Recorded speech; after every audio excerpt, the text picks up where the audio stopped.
కొత్త ప్రాజెక్టులు మాత్రం ఏమంటే వాళ్ళు ఈ న్యూ లైన్ ప్రాజెక్ట్స్ ఇచ్చినటువంటి ఒకటి ఖమ్మం పొద్దుటూరు అంటే ఖమ్మం ప్రకాశం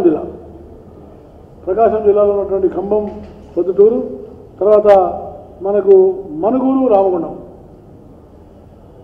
రామగుండం, దాంతోపాటు శ్రీనివాసపురం మదనపల్లి చిత్తూరు చాలా చిన్న ప్రాజెక్టులు ఇచ్చినారు. న్యూ లైన్స్ కూడా చాలా చిన్నది. మరికల్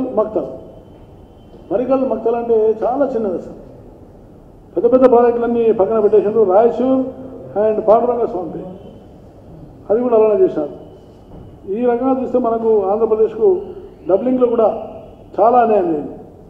రైల్వే లైన్లు సర్వే కోసం న్యూ లైన్ సర్వే మాత్రం కేవలం 3 లైన్లు ఇచ్చినారు, 4 లైన్లు ఇచ్చినారు. అంటే ఆ విధంగా సర్వేలో తీసుకున్నా లేకపోతే కొత్తగా లైన్లు వేయడంలో కానీ కొత్త ప్రాజెక్టులు ఇవ్వడం కానీ చాలా ప్రతిష్టాత్మకమైన ప్రాజెక్టు అక్కన్నపేట నుంచి మెదక్. ఒక మెదక్ జిల్లా వెనుకబడ్డ జిల్లా కేంద్రం. అలాంటి దానికి కూడా ఈసారి బడ్జెట్ కేటాయింపు లేవు. లాస్ట్ టైం బడ్జెట్లో చెప్పినా. కాబట్టి ఆ రకంగా చూస్తే సౌత్ సెంట్రల్ రైల్వే మనకు ఈ యొక్క కేంద్ర ప్రభుత్వం చాలా అన్యాయం చేసింది.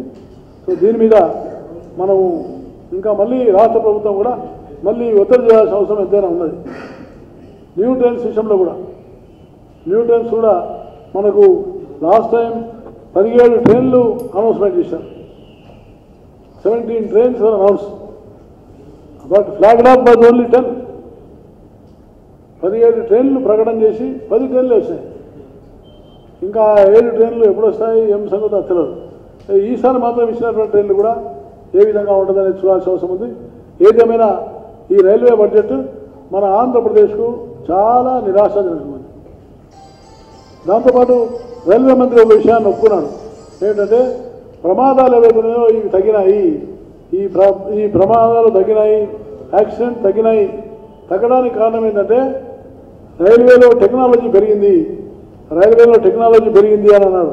దీనికి ప్రధానమైన కారణం ఏంటంటే ప్రధానమంత్రిగా ఉన్నప్పుడు అటల్ బిహారీ వాజ్పేయి గారు స్పెషల్ రైల్వే సేఫ్టీ ఫండ్ 27,000 కోట్ల రూపాయలు ఇచ్చి స్పెషల్ రైల్వే సేఫ్టీ ఫండ్ ఇచ్చినారు.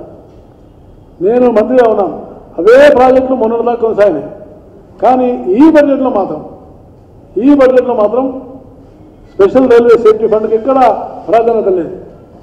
రైల్వే ప్రయాణికుల భద్రతా విషయంలో కానీ, కోచ్ల నిర్మాణం విషయంలో కానీ, కొత్త ట్రైన్లు ఏర్పాటు చేయడంలో కానీ, అదేవిధంగా కొత్త ఇన్ఫ్రాస్ట్రక్చర్ డెవలప్ చేయడంలో కానీ ఈ యొక్క రైల్వే బడ్జెట్ చాలా నిరాశాజనకంగా ఉంది, చాలా అభివృద్ధి నిరోధకంగా ఉంది. ఇది తప్పకుండా రేపు రాబోయే రోజుల్లో మన ఆర్థిక రంగం మీద ప్రభావం తప్పకుండా చూపుతుంది. Railway is the biggest employer. Railway చాలా మందికి ఉపాధి ఉద్యోగాలు ఇచ్చేటువంటిది. అలాంటిది కూడా ఇవాళ ఈ రకంగా రైల్వే మంత్రి కేవలము ప్రకటనకు మాత్రమే పరిమితమయ్యే విధంగా ఈ బడ్జెట్ చేశారు.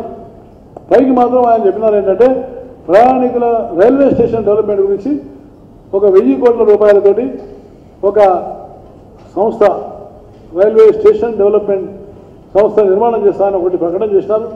కానీ అనేక చోట్ల ఏదుందో సామాన్యమైనటువంటి అనేకమైనటువంటి సౌకర్యాలు మాత్రం కల్పించడంలో ఇంకా డీటెయిల్స్ ఆయన వర్కౌట్ చేయాల్సిన అవసరం ఉంది.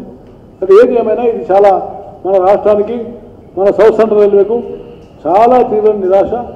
విశాఖపట్నం జోన్ విషయంలో కూడా విశాఖపట్నం డివిజన్కు చాలా అన్యాయం చేస్తారు. అది ఈస్ట్ కోస్ట్ జోన్లో ఉన్నది. ఈస్ట్ కోస్ట్ జోన్లో ఉండడం వల్ల విశాఖపట్నం డివిజన్ ఆదాయం ఎక్కువన్నా విశాఖపట్నానికి ప్రాజెక్టు రావడంలో కానీ ట్రైన్లో ఉన్నటువంటి ఎక్స్టెన్షన్లు కానీ చాలా అన్యాయం జరుగుతున్నాయి. కానీ ఈసారి బడ్జెట్లో విశాఖపట్నం డివిజన్ అయినా కనీసం సౌత్ సెంట్రల్ రైల్వేలో మెర్జ్ చేయాలని అందరు పార్లమెంట్ సభ్యులు కోరినారు. లేక విశాఖపట్నం ప్రత్యేకమైనటువంటి జోన్ అన్నా ఏర్పాటు చేయాలని కోరినారు. కానీ ఈ రెండు కూడా ఏం ఏర్పాటు చేయలేదు. ఆ రకంగా విశాఖపట్నానికి కూడా బాగా అన్యాయం జరిగింది. అందుకనే గతంలో నేను ఒకటే మళ్ళీ క్లారిఫికేషన్ అడిగేది రైల్వే మంత్రి ఏంటంటే కనీసం గత బడ్జెట్లో ఆయన ప్రవేశపెట్టినటువంటి డబ్లింగ్లు కానీ ఎలక్ట్రిఫికేషన్ కానీ అదేవిధంగా న్యూ లైన్స్ కానీ వీటన్నిటిని కూడా వారు పూర్తి చేస్తారా, పూర్తి చేస్తే ఎప్పటి వరకు పూర్తి చేస్తారో మళ్ళీ ఒక కొత్త ప్రకటన చేయాలని నేను కోరుతా ఉన్నాను.